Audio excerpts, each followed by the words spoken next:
हरे कृष्ण। तो आज हम श्रीमद् भागवतम के चौथे स्कंद के पहले अध्याय के श्लोक संख्या 21 को पढ़ रहे और उसको समझने की कोशिश कर रहे।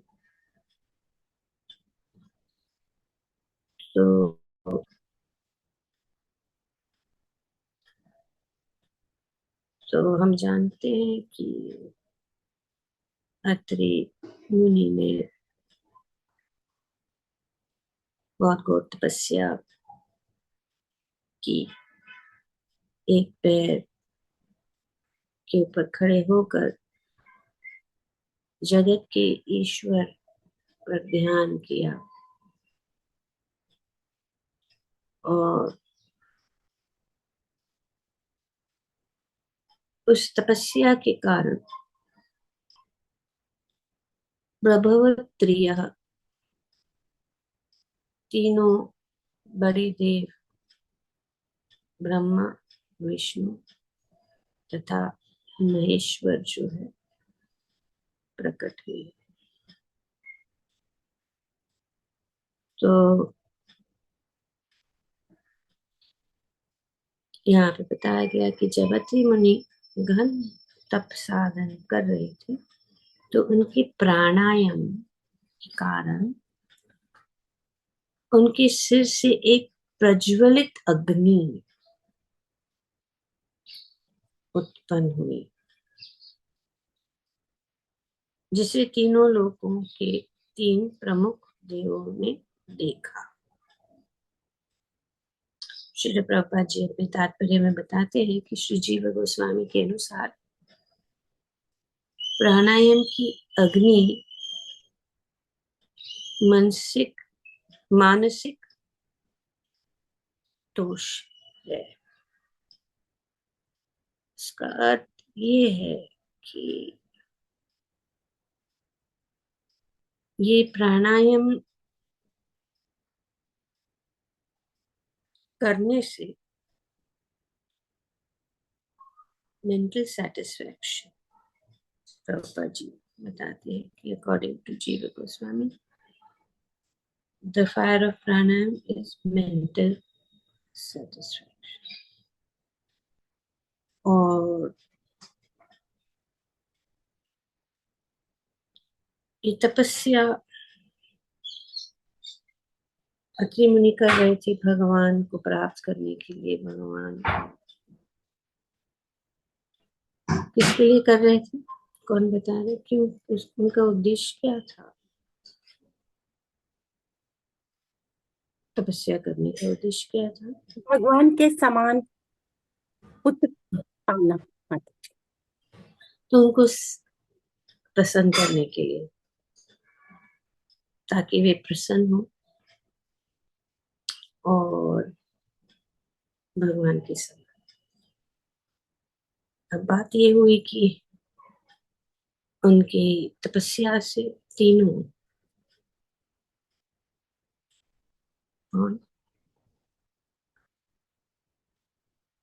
ब्रह्मा, विष्णु और महेश्वर,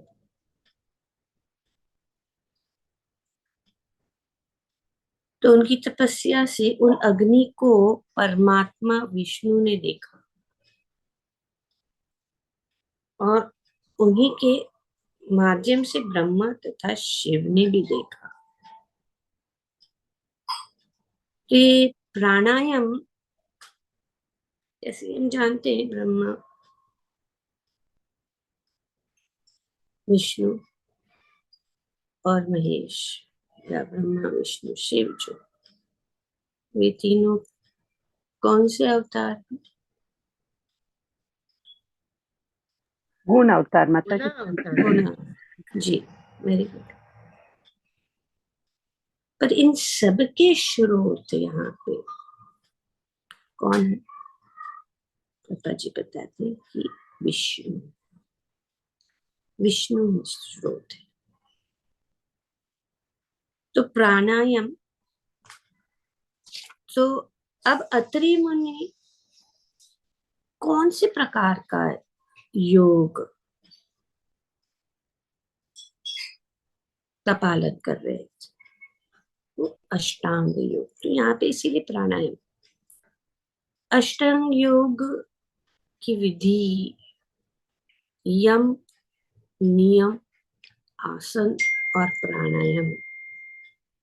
और इस योग विधि या अष्टांग योग के माध्यम से भी भगवान को प्रसन्न करना चाहते थे और अपनी जो इच्छा थी उस इच्छा, क्योंकि भगवान परमात्मा के रूप में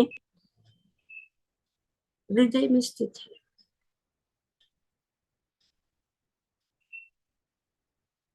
तो प्राणायाम क्या करता है? प्राणायाम जैसे यम का अर्थ क्या है?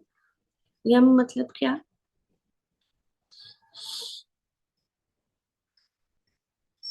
तो ये अष्टांग योग शुरू होता है यम। यम मतलब जो वर्जित चीज है उसको त्यागना, और नियम मतलब जो अनुकूल चीज है उसको करना। तो यम और नियम। तो इसीलिए योग, योगा जो आज करते हैं वो आसन के पहले ये 2 स्टेप्स है। क्या है? यम और नियम और फिर आसन।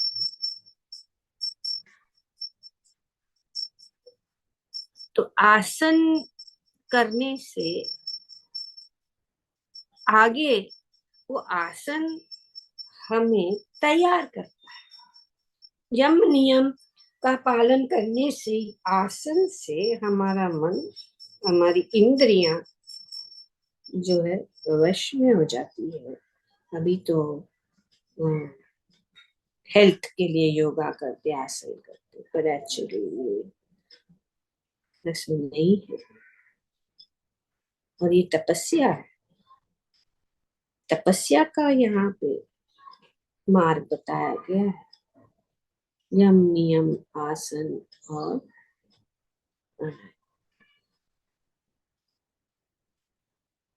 तप।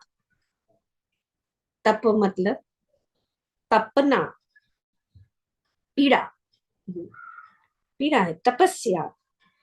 तो ऐसा नहीं कि जबरदस्ती, वो स्वेच्छा से आध्यात्मिक उन्नति के लिए, भगवान की प्राप्ति के लिए तपस्या बहुत जरूरी है, क्योंकि तपस्या से शुद्धिकरण हो जाता है, हमारा शुद्धिकरण हो जाता है। तो इसीलिए ये भगवत गीता में भगवान ने बताया कि 2 चीजें जो है कभी नहीं त्यागनी चाहिए, वो है तपस्या और दान। क्योंकि ये दान और तपस्या जो है हमें पवित्र कर देती है। somebody's audio is on। पवित्र कर देती है।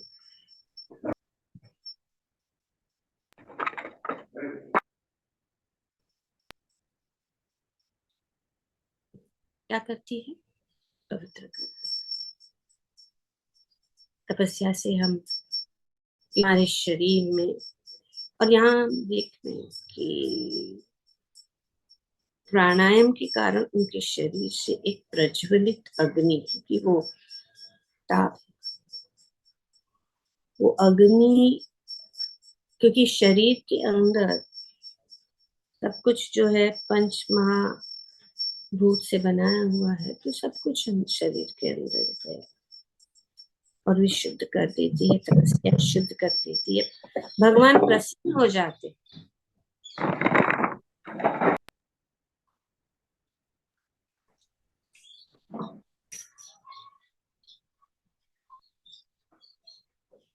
भगवान प्रसन्न हो जाते तपस्या से। और हम देखते हैं कि प्रकट हुए, है कि नहीं? भगवान प्रकट हुए, और एक नहीं लेकिन यहाँ पे 3 हुए। प्राणायाम से हमारा योग सिद्धि से, तो यम नियम आसना प्राणायाम धारणा ध्यान वगैरह जो भी अष्टांग योग के और समाधि तक पहुंचने के लिए, और वो समाधि के रास्ते पे पहुंचने से, और उनकी तपस्या का बल इतना था कि वो जो अग्नि, जो मानसिक दोष, और उस अग्नि को परमात्मा विष्णु ने देखा। वे तो नजदीकी, सबसे नजदीक कौन है? परमात्मा ही है। वही तो सब देखते हैं। तो ये भी प्रकट।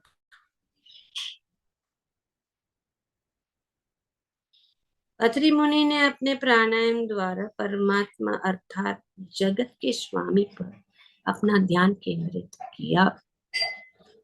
जैसे कि भगवत गीता में पुष्टि की गई है कि जगत के स्वामी तो वासुदेव है, सब कुछ भगवान, आदि पुरुष, सभी कारणों के कारण, सभी के नियंता, ब्रह्मा जी से लेकर एक छोटे सी चींटी तक उनके नियंता। भगवद गीता में ये बताया, वासुदेव सर्वमिति, सब कुछ वासुदेव,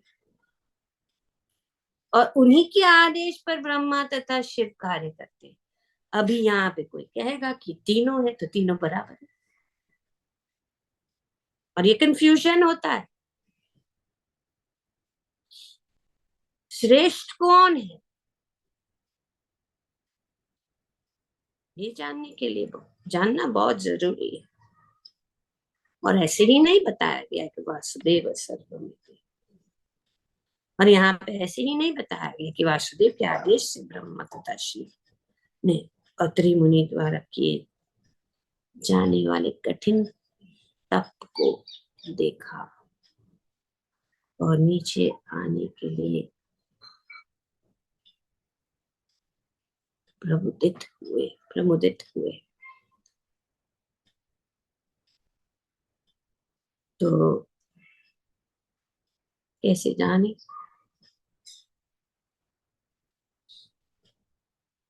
इसका वर्णन शास्त्र में है। ऋषि श्रीमद् भागवतम के 10वें स्कंद में ये बात, क्योंकि हमेशा मन में ये बात हो सकती है, लेकिन है कि कौन श्रेष्ठ। तो एक बार जब सरस्वती के नदी के तट पर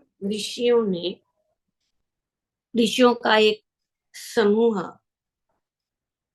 वैदिक यज्ञ कर रहा था, तो उनके बीच में ये वाद विवाद उठ खड़ा हुआ कि तीन मुख्य देवों में से सर्वश्रेष्ठ कौन? तो ये शास्त्र का प्रमाण है। नहीं, ये नहीं है कि हम भगवत भक्त हैं, हम विष्णु को मानते हैं, कृष्ण को मानते हैं, तो हम अपनी भावुकता से नहीं होना चाहिए। ये प्रमाण होना चाहिए, शास्त्र का प्रमाण। तो शास्त्र में प्रमाण बताया गया कि कौन मुख्य है, और ये ऋषि मुनियों को भी है। चर्चा हुई या वाद विवाद उठ खड़ा हुआ। कोई ने कहा कि शिव जी परम, किसी ने कहा कि ब्रह्मा जी परम है, किसी को विष्णु परम है। तो ये तीन देव विष्णु, ब्रह्मा और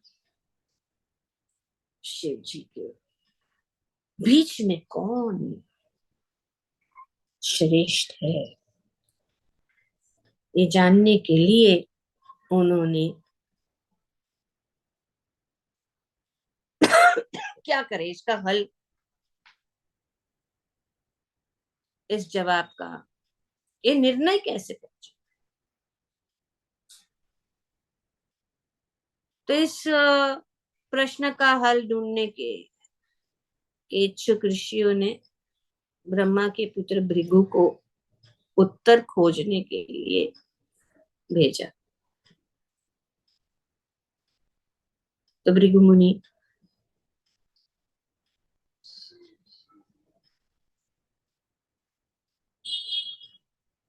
कि कौन प्रमुख है, आप जाओ।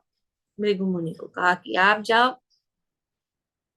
आप सब जानते भी हो, ये तो बहुत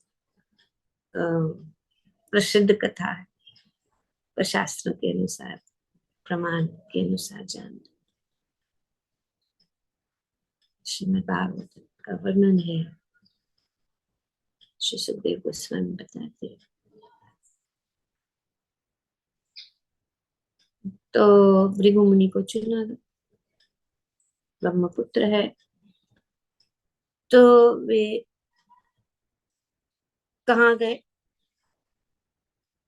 पहले ब्रह्मा जी के पास गए, अपने पिता के पास गए, और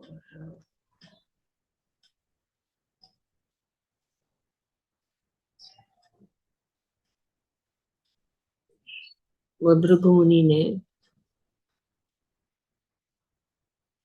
उन्हें, जब वे वहां पे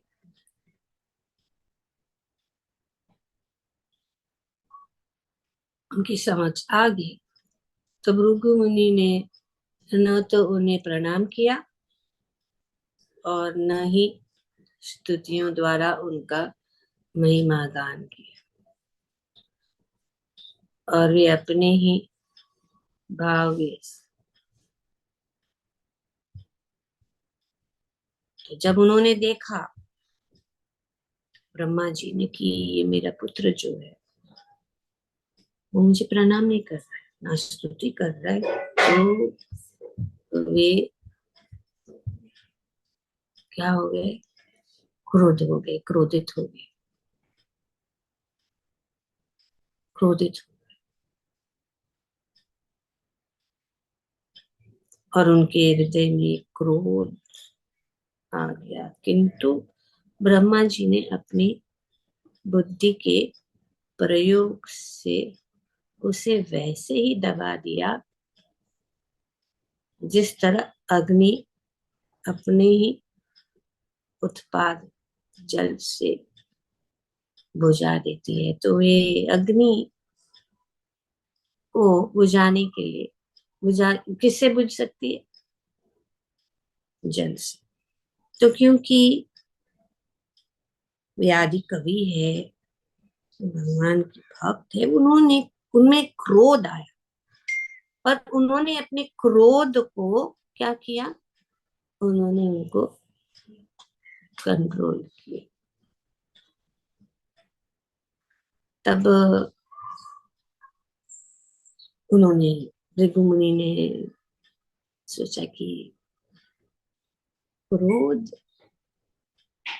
के नियम, क्रोध के वशीभूत है। हालांकि उन्होंने क्रोध नहीं किया, उन्होंने अपने आप को कंट्रोल, लेकिन उन्होंने देख लिया कि इनकी आंखों में क्रोध आया, तो उन्होंने कहा ये नहीं हो सकते, क्योंकि क्रोध किसी में नहीं है ना। क्रोध आता है तो क्या सोच के आता? नहीं। तो ये क्रोध के वशीभूत हो गए थे, मतलब क्रोध के वश में भी।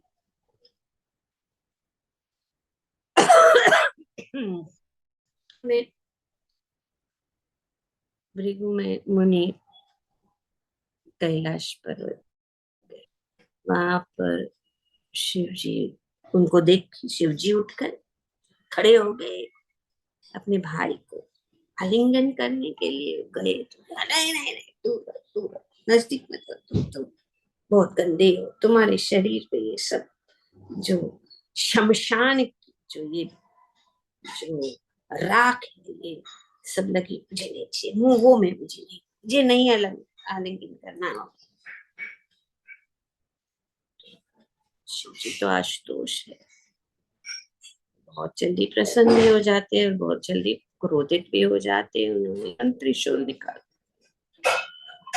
उनको मारने के लिए, और मारने ही वाले थे तब माता पार्वती ने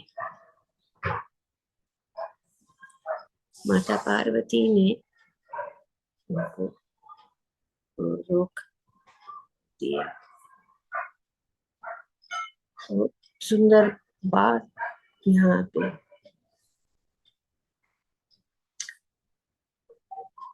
श्रील प्रभुपाद जी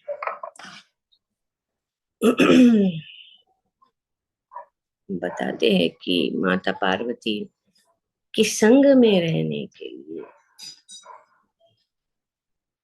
क्योंकि माता पार्वती त्रिगुणमयी है, उनमें तीनों गुण है,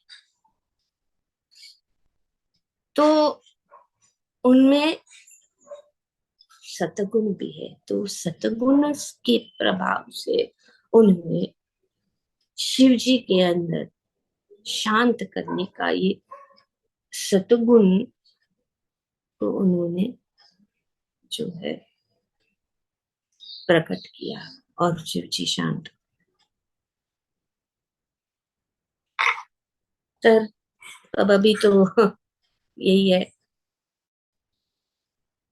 कि फेल हो गए टेस्ट में दोनों। अभी रह गए कौन? विष्णु। तो वे वैकुंठ श्वेत द्वीप पहुंच गए भृगु मुनि, और वहां पे भगवान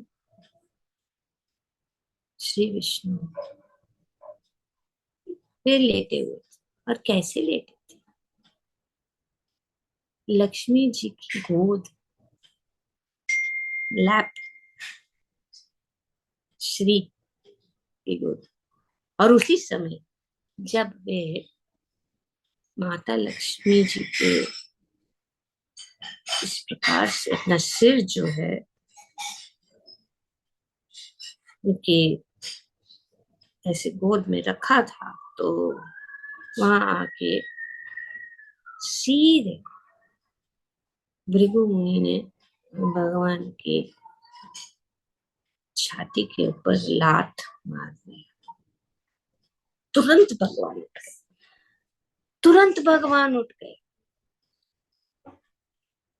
और वे उनके चरण को पकड़ के कह रहे कि ओ मेरा वक्षस्थल इतना कठोर है, इतना कठोर है और कितना कड़क है, और आपके कोमल चरण आपको दर्द तो नहीं? और उन्होंने सुंदर स्तुति कि आप यहाँ आए, पुनि ही सह लोकम माम, आप मेरे लोक में आए। भगवान का इतना घोर अपमान उनके छाती के ऊपर जाकर, उनके ही लोक में जाकर छाती के ऊपर, और लक्ष्मी जी सहित, और दोनों उठ गए।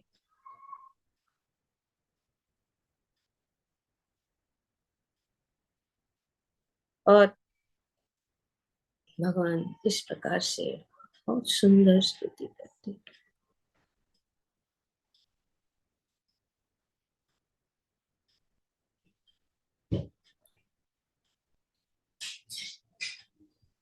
तो इस प्रकार से पिता की कृपा के अपने पांव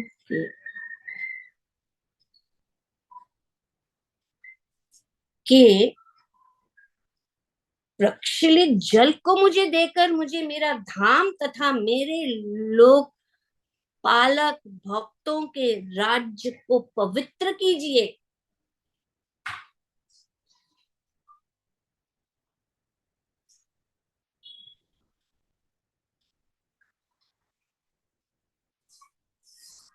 श्री प्रभुपाद जी बताते हैं कि निस्संदेह भगवान विष्णु परम दयालु है। वे भृगु मुनि की करतूत पर क्रुद्ध नहीं हुए, क्योंकि भृगु मुनि महान ब्राह्मण थे।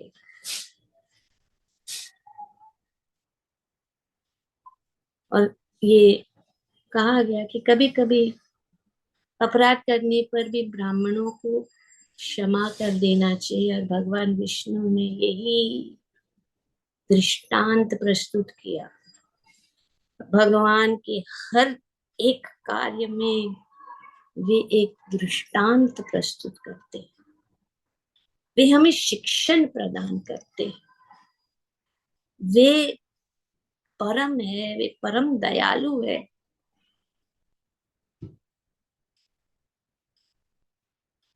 भगवान क्षमा करते थे, इसीलिए वे परम, इसीलिए वे पूजनीय है, इसीलिए वे भजनीय है, इसीलिए वे सर्वश्रेष्ठ है, जिनमें न काम न क्रोध न लोभ न मोह। उनमें कोई अवगुण नहीं है, और वे किसी में भी कोई अवगुण नहीं देखते। भगवान का ये गुण है, उनको पता ही नहीं अवगुण क्या है। इससे अपने भक्तों का भाव देखते हैं। वे सिर्फ, और यहाँ पे ये शिक्षण में कि किस प्रकार से भगवान स्वयं लक्ष्मी जी और स्वयं भगवान उठकर उनका सम्मान करने के लिए लेटे हैं, उनकी गोद में बैठे भगवान।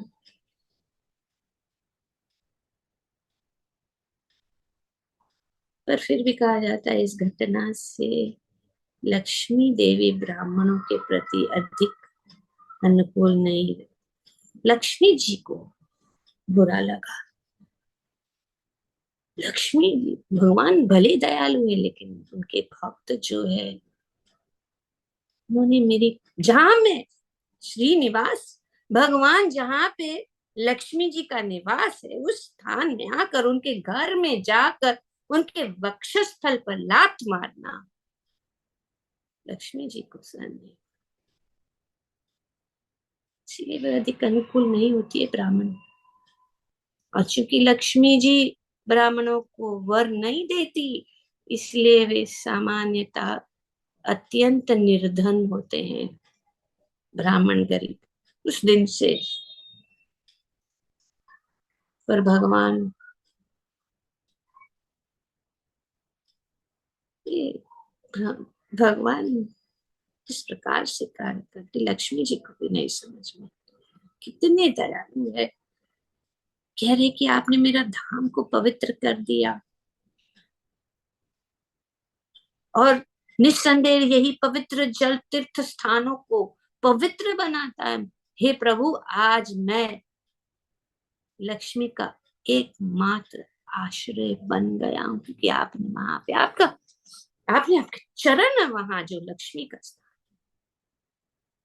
वो मेरा छाती पर निवास करने के लिए सहमत हो गए, क्योंकि आपके चरण है लक्ष्मी का स्थान, क्योंकि आपके पांव इसके सारे पापों को दूर कर दिया है। भगवान भगवान पापों से इस प्रकार से कि आपके चरण इतने कोमल है, आपके चरण पवित्र पावन करने,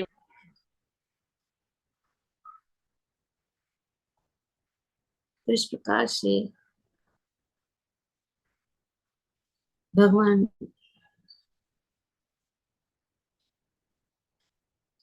के इस शब्द से भृगु मुनि संतुष्ट तथा प्रसन्न हो गए। वे कुछ बोल भी नहीं सके, क्योंकि उनके वे भक्ति में आनंद से विभोर होकर उनकी आंखों से अश्रुओं की धारा बहने लगे। भृगु मुनि, सुखदेव सुखदेव गोस्वामी कहते हैं,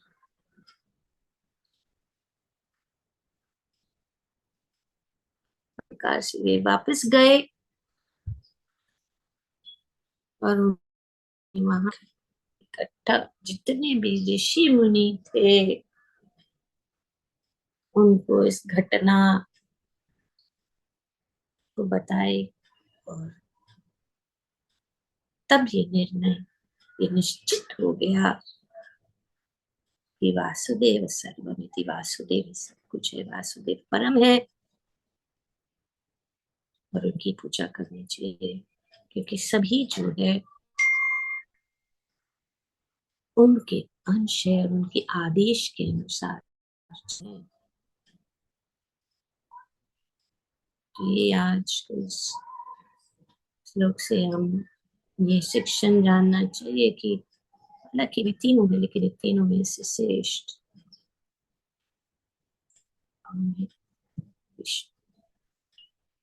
वासुदेव सर्वमिति। जितना भी प्रमाण हमें चाहिए शास्त्र में है, हमारी हमारी निष्ठा, हमारी श्रद्धा दृढ़ होनी चाहिए। भगवान के सिवाय और कोई भी नहीं है जो परम दयालु है। ग्रंथराज श्रीमद् भागवतम की जय। ओम तत्सत। Thank you.